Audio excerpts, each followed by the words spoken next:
Hi friends, आप सभी का आपके अपने YouTube चैनल यूपीएससी इन्फो 24 में स्वागत है। तो दोस्तों, हम उम्मीद करते हैं कि आप सभी लोग स्वस्थ होंगे और खुश होंगे।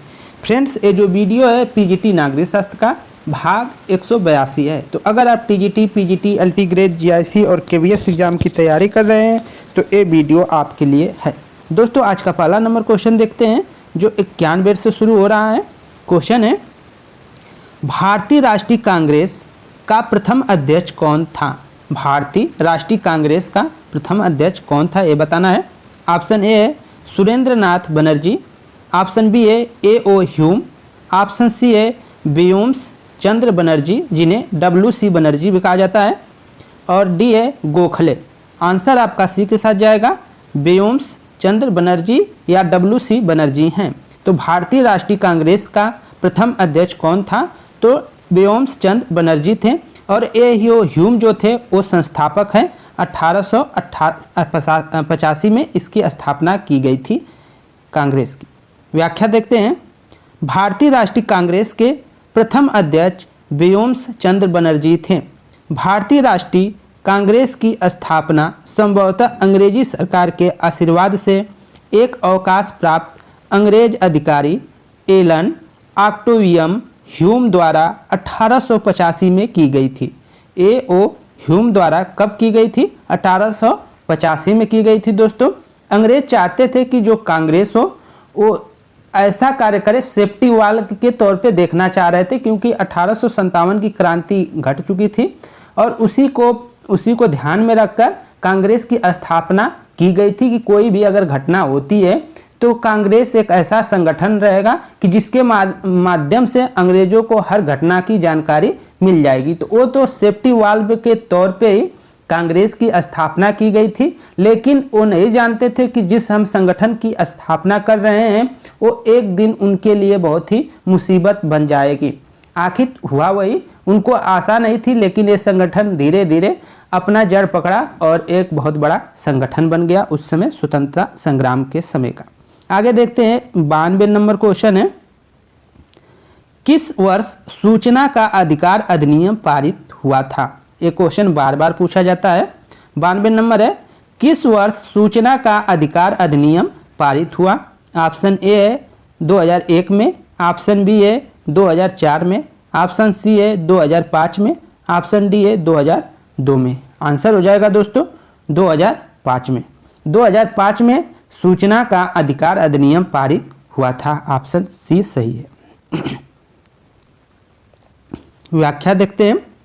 संयुक्त प्रगतिशील गठबंधन UPA मतलब कांग्रेस जो है की सरकार ने न्यूनतम साझा कार्यक्रम में किए गए वादों के मुताबिक पारदर्शिता युक्त शासन व्यवस्था एवं भ्रष्टाचार मुक्त समाज बनाने के लिए 12 मई 2005 कब 12 मई 2005 में सूचना का अधिकार अधिनियम 2005 संसद में पारित कराया गया। इसे 12 जून 2005 को राष्ट्रपति की अनुमति मिली और अंततः 12 अक्टूबर 2005 से पूरे देश में लागू कर दिया गया। तो कब लागू हुआ है? 2005 में, 12 अक्टूबर 2005 से। इसको याद रखेंगे, डेट सब लिख लेंगे कहीं। आगे चलते हैं। किसने कहा रक्त संबंध समाज का निर्माण करता है और कालांतर में समाज राज्य का निर्माण करता है? यह कथन किसका है कि रक्त संबंध समाज का निर्माण करता है और कालांतर में समाज राज्य का निर्माण करता है? ऑप्शन ए है मैकाइबर ने, ऑप्शन बी है विलोबी ने, ऑप्शन सी है सीले ने, और ऑप्शन डी है गार्नर ने। तो ये किसका कथन है दोस्तों? तो आंसर जो हो जाएगा आपका ए सही हो जाएगा। मैकाइबर का एक कथन है। ठीक है, मैकाइबर महोदय का एक कथन है कि रक्त संबंध ने समाज का निर्माण किया और कालांतर में समाज राज्य का निर्माण करता है। यह कथन है मैकाइबर महोदय का। इसको आप याद रखेंगे। कोटेशन को आप नोट कर लीजिए, कोटेशन आपको हर किताब में नहीं मिलेगी। आगे देखते हैं। राज्य की उत्पत्ति के बारे में विभिन्न विचार है, जिसमें मैकाइबर का विचार रक्त संबंध से है। तो मैकाइबर का विचार किससे है दोस्तों? तो रक्त संबंध से है। इसने राज्य की जो उत्पत्ति का स्रोत माना है वह माना है रक्त संबंध को। जब जनसंख्या की वृद्धि के कारण कुटुंब का आकार मतलब परिवार का आकार बढ़ता है तथा जाति और कुल बने, तब समाज का जन्म हुआ। इस संबंध में मैकाइबर का कथन है कि रक्त समाज को जन्म देता है और कालांतर में समाज राज्य को जन्म देता है। आगे देखते हैं 94 नंबर क्वेश्चन है, निम्नलिखित में से ब्रह्म समाज का संस्थापक कौन था? ऑप्शन ए है राजा राम मोहन राय, ऑप्शन बी है रविंद्रनाथ टैगोर, ऑप्शन सी है दयानंद सरस्वती, ऑप्शन डी है स्वामी विवेकानंद। आंसर आपका ए सही हो जाएगा, राजा राम मोहन राय। राजा राम मोहन राय द्वारा ब्रह्म समाज की स्थापना की गई थी। व्याख्या देख लेते हैं। 28 अगस्त 1828 को राजा राम मोहन राय ने ब्रह्म समाज की स्थापना की थी। तो ब्रह्म समाज की स्थापना कब की गई थी? 28 अगस्त 1828 में, 20 अगस्त 1828 में की गई थी राजा राम मोहन राय द्वारा। ब्रह्म समाज के उद्देश्य क्या थे? ब्रह्म समाज के संस्थापना का मुख्य उद्देश्य एकेश्वरवाद की उपासना क्या था? एकेश्वरवाद की उपासना एक था, मूर्ति पूजा का विरोध करना, पुरोहितवाद का विरोध करना, अवतारवाद का खंडन। इसमें 4 जो मुख्य बातें हैं, एकेश्वरवाद की उपासना, मूर्ति जो पूजा है उसका विरोध करना, पुरोहितवाद का भी विरोध करना और अवतारवाद का खंडन करना इस संस्था का मुख्य उद्देश्य में था। मुगल बादशाह अकबर द्वितीय ने राजा राम मोहन राय को राजा की उपाधि दी। तो राजा राम मोहन राय को राजा की उपाधि किसने दी थी? तो वो अकबर द्वितीय ने दिया था। आगे चलते हैं दोस्तों, 95 नंबर क्वेश्चन देखते हैं। अपने कर्तव्यों का पालन कीजिए, अपने कर्तव्यों का पालन कीजिए, अधिकार आपको स्वयं ही मिल जाएंगे। यह किसने कहा है? अपने कर्तव्यों का आप पालन करिए, आपको अधिकार स्वयं ही मिल जाएंगे। एक किसका कथन है? ऑप्शन ए है वाइल्ड का, ऑप्शन बी है महात्मा गांधी का, ऑप्शन सी है पंडित जवाहरलाल नेहरू का, ऑप्शन डी है लास्की का। तो दोस्तों 95 का आंसर डी हो जाएगा। यह लास्की महोदय का कथन है। ये किसका कथन है? तो ये लास्की महोदय का कथन है कि आप अपने कर्तव्यों का पालन कीजिए, अधिकार आपको स्वयं ही मिल जाएगा।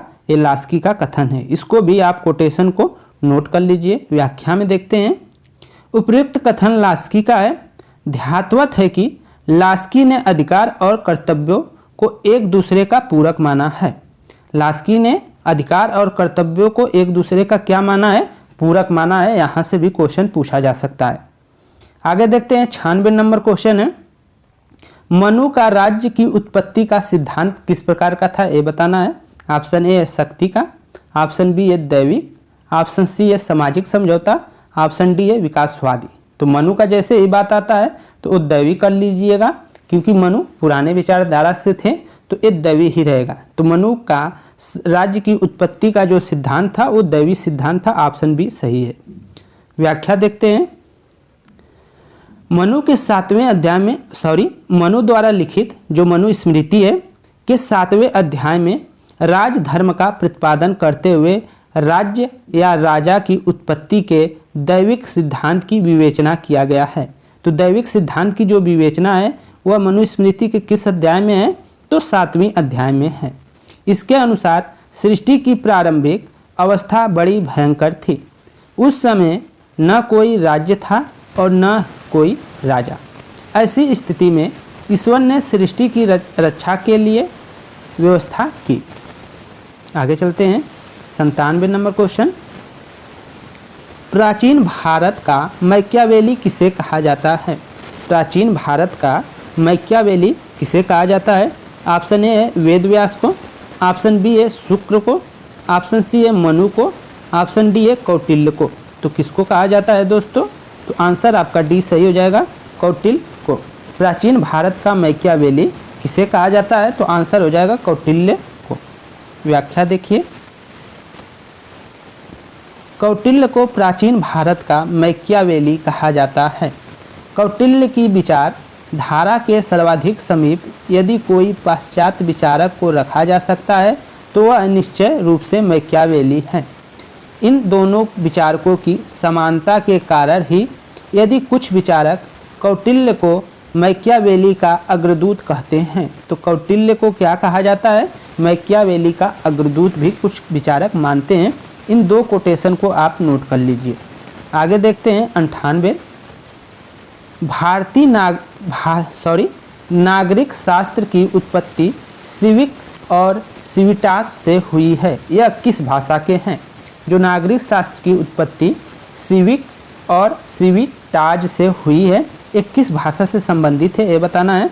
ऑप्शन ए है जर्मन शब्द से, ऑप्शन बी है लैटिन शब्द से, ऑप्शन सी है लैटिन शब्द से, ऑप्शन बी है फ्रांसीसी शब्द से, ऑप्शन डी है ग्रीक शब्द से। तो किससे है? तो इसका जो आंसर हो जाएगा सी सही हो जाएगा दोस्तों, लैटिन। ठीक है, ऊपर नीचे हो गया है तो लैटिन याद रखिएगा। ये आपका बी, ए वाला आपका सी है और ये आपका बी है, तो ऊपर नीचे हो गया है तो इसको आप याद रखिएगा, लैटिन रहेगा, इस पे मत जाइएगा। तो नागरिक जो शास्त्र है कि उत्पत्ति सिविक के सिविटास से हुई है, जो लैटिन शब्द से है। व्याख्या देखेंगे, क्लियर हो जाएगा।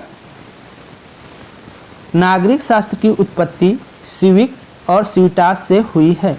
यह लैटिन शब्द है। नागरिक शास्त्र और राजनीतिक समाज की समानार्थी माना जाता है। नागरिक शास्त्र और राजनीतिक समाज को समानार्थी माना जाता है तथा यह शब्द राज्य के पर्याय के रूप में प्रयोग होता रहा है, लेकिन नागरिक शास्त्र का पृथक अस्तित्व भी है। आगे देखते हैं 99 नंबर क्वेश्चन। शब्द की उत्पत्ति पोलिश से हुई है। यह किस शब्द की उत्पत्ति पोलिश से हुई है ये बताना है आपको। इस यहाँ थोड़ा गलती हो गई है, यहाँ पे रहना चाहिए राजनीति। राजनीति शब्द की उत्पत्ति पोलिश से हुई है। यह किस भाषा से है? यहाँ पे राजनीति कर लीजिएगा, राजनीति। ठीक है, ये रहेगा दोस्तों। राजनीति शब्द की उत्पत्ति पोलिश से हुई है। यह किस शब्द का है, किस भाषा का शब्द है ये बताना है। ग्रीक शब्द है, अंग्रेजी शब्द है, फ्रांसीसी शब्द है, लैटिन शब्द है। तो 99 का आंसर क्या हो जाएगा? ये सही हो जाएगा दोस्तों, ग्रीक शब्द है। जो पोलिश है वो कैसा शब्द है? तो ग्रीक है। ये बार बार पेपर में पूछा जाता है, इसको याद रखेंगे। व्याख्या देख लीजिए। पॉलिटिक्स जिसे राजनीति शब्द की उत्पत्ति यूनानी ग्रीक शब्द पोलिस से हुई है, जिसका अर्थ है नगर राज्य। ईसा से 500 वर्ष पूर्व नगर राज्यों को पोलिस कहा जाता था। यूनानी विचारकों ने इस नगर राज्य की गतिविधियों का नाम पॉलिटिक्स दिया। पॉलिटिक्स शब्द का सर्वप्रथम जो प्रयोग किया गया था किसके द्वारा? तो अरस्तु के द्वारा किया गया था। इसको आप याद रखेंगे, ये अरस्तु के द्वारा पॉलिटिक्स शब्द का पहली बार प्रयोग किया गया था। तो यहाँ से 3 क्वेश्चन बन रहे हैं। 500 ईसा पूर्व जो है नगर राज्यों को किस नाम से पुकारा जाता था? तो पोलिस राज्यों से, पोलिस के नाम से पुकारा जाता था। और पोलिस का अर्थ क्या होता था? तो नगर राज्य होता था। और जो पोलिस है वो किस शब्द का, मतलब किस भाषा का शब्द है? तो वो ग्रीक भाषा, जो यूनानी भाषा है उसका एक शब्द है। तो ये चीज़ें कुछ इसको नोट कर लीजिए। आगे है 100 नंबर क्वेश्चन। मौलिक अधिकारों में महत्वपूर्ण अधिकार कौन सा है? मौलिक अधिकारों में महत्वपूर्ण स्थान किसका है ये बताना है। स्वतंत्रता के अधिकार का, समानता का अधिकार, शिक्षा, संस्कृति एवं शिक्षा संबंधी, यहाँ संस्कृति रहना चाहिए दोस्तों।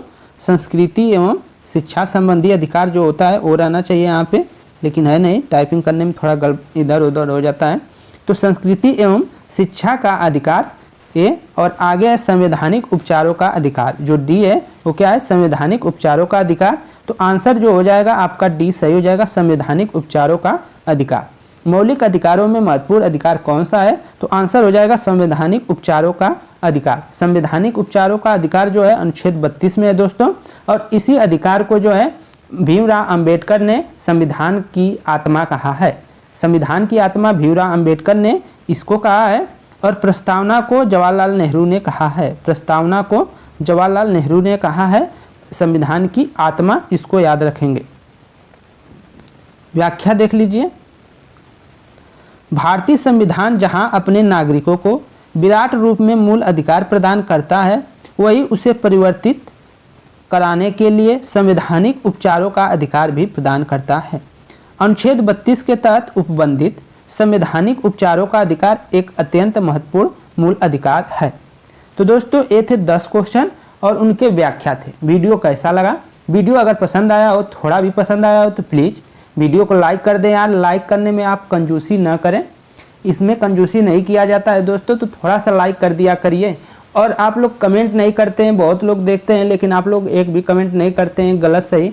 जब गलत बताया जाएगा तभी कमेंट करेंगे दोस्तों। थोड़ा सा हौसला बढ़ाने के लिए कमेंट तो कर दिया करिए। और अगर आप अंत तक आ गए हैं, हमारे बातों को सुन रहे हैं, तो आप हमारे लिए बहुत खास है। इसलिए आपको तहे दिल से शुक्रिया दोस्त कि आप लोग वीडियो को देखते हैं। आप लोग हैं कि वीडियो पे पूरा देखते हैं और जिससे कि थोड़ा सा मोटिवेशन मिलता रहता है। तो दोस्तों नमस्कार, खुश रहिए, स्वस्थ रहिए और पेपर की तैयारी करते रहिए।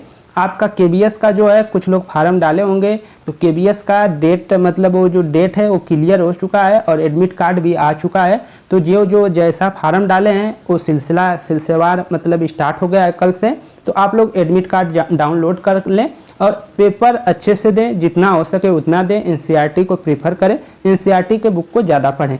तो और सब वही है, आप लोग जानते हैं, तैयारी कर रहे हैं, कैसे करना है। नमस्कार।